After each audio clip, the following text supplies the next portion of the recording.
De l'Évangile de Jésus-Christ selon saint Jean, chapitre 17, versets 1 à 11. En ce temps-là, Jésus leva les yeux au ciel et dit : « Père, l'heure est venue. Glorifie ton Fils afin que le Fils te glorifie.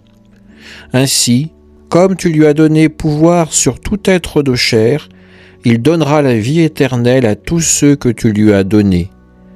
Or, la vie éternelle, c'est qu'ils te connaissent, toi, le seul vrai Dieu, et celui que tu as envoyé, Jésus-Christ.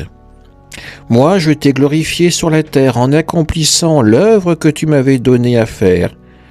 Et maintenant, glorifie-moi auprès de toi, Père, de la gloire que j'avais auprès de toi avant que le monde existe. J'ai manifesté ton nom aux hommes que tu as pris dans le monde pour me les donner.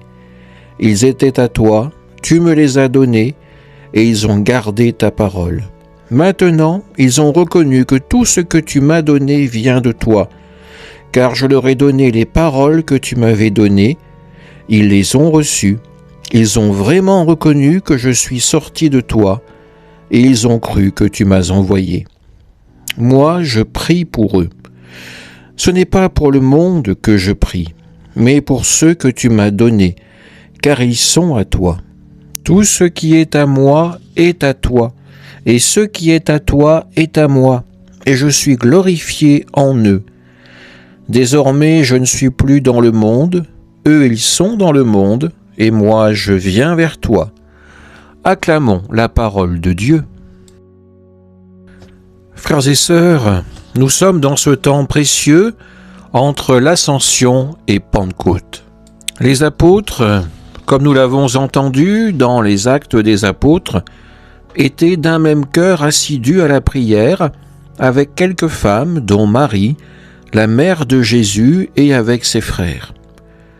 Ce groupe ne reste pas à regarder le ciel. Il revient à Jérusalem et se met en prière dans l'attente de l'Esprit Saint. C'est dans ce même mouvement que Jésus, avant sa passion, élève les yeux vers le ciel et prie. Dans l'Évangile de ce jour, nous entrons au cœur de la prière sacerdotale de Jésus.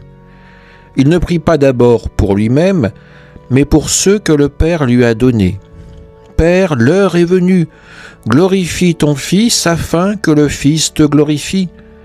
J'ai achevé l'œuvre que tu m'as donnée à faire. Je ne suis plus dans le monde. Ils sont dans le monde et moi je viens vers toi. Père Saint, garde-les dans ton nom que tu m'as donné pour qu'ils soient un comme nous. » Jésus intercède pour ses disciples, il les confie au Père. Il prie pour qu'ils soient gardés, unis, et qu'ils portent du fruit même après son départ. Cette prière nous révèle le cœur de Jésus, un cœur d'intercesseur. Permettez-moi de vous partager une histoire moins connue, mais qui illustre pourtant la puissance de la prière pour les autres. Au IIIe siècle, en Cappadoce, dans l'actuelle Turquie, un jeune évêque nommé Grégoire arrive dans la ville de Néo-Césarée. La situation est décourageante. Il n'y a que 17 chrétiens dans toute la cité qui est profondément païenne, remplie d'idoles, de divisions et de superstitions. Grégoire ne commence pas par une grande stratégie humaine. Il imite le Christ. Il prie, il intercède avec persévérance pour la conversion de ses concitoyens. Il demande au Seigneur de toucher les cœurs, de chasser les ténèbres, de faire naître la foi là où elle semble impossible. Et Dieu répond, comme toujours, de manière étonnante. Des signes visibles accompagnent sa prière. Un lac déplacé pour réconcilier deux frères en conflit, un temple païen purifié de ses démons, des guérisons, mais surtout des cœurs qui changent. À la mort de Grégoire, appelé désormais le thaumaturge, le faiseur de miracles, il ne restait plus que 17 païens dans la ville. Presque toute la cité s'était convertie grâce à la prière insistante et confiante d'un seul homme qui avait cru à la force de l'intercession et à la puissance de Dieu. Frères et sœurs, cette histoire nous parle aujourd'hui.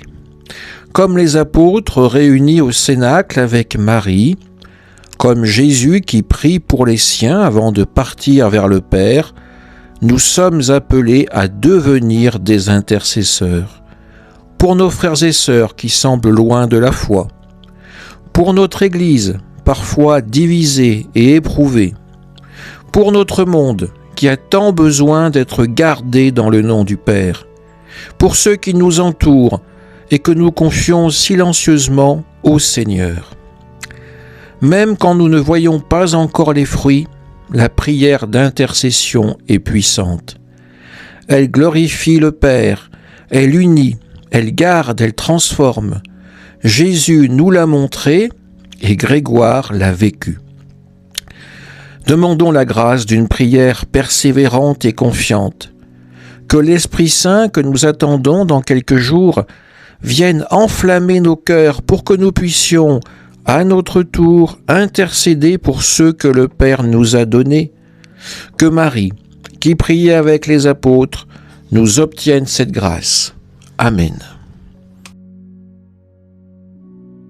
Nous te rendons grâce, Dieu notre Père, pour la foi chrétienne, présente dans le diocèse de Lyon depuis si longtemps, et pour le témoignage de sainteté laissé par tant d'hommes et de femmes. Aujourd'hui, la moisson est abondante. Dans la diversité de nos vocations, nous voulons proclamer le nom de Jésus et transmettre la foi à ceux qui ne le connaissent pas. Fais de nous des disciples missionnaires au service de ce monde que tu aimes et que tu veux sauver. Nous te rendons grâce pour les familles dans lesquelles la foi est vécue et transmise, pour les diacres, signe du Christ serviteur, et pour tous les baptisés qui s'efforcent de vivre leur vocation à la sainteté. Nous croyons qu'aujourd'hui encore tu appelles des jeunes à tout quitter pour devenir prêtres, religieux ou consacrés. Donne-leur la grâce de répondre avec générosité à ton appel. Répands en abondance l'Esprit Saint sur ton Église, Seigneur, et donne-lui les vocations dont elle a besoin. Nous t'en supplions par l'intercession de la Vierge Marie, de saint Irénée, de la bienheureuse Pauline Géricault et de tous les saints. Amen.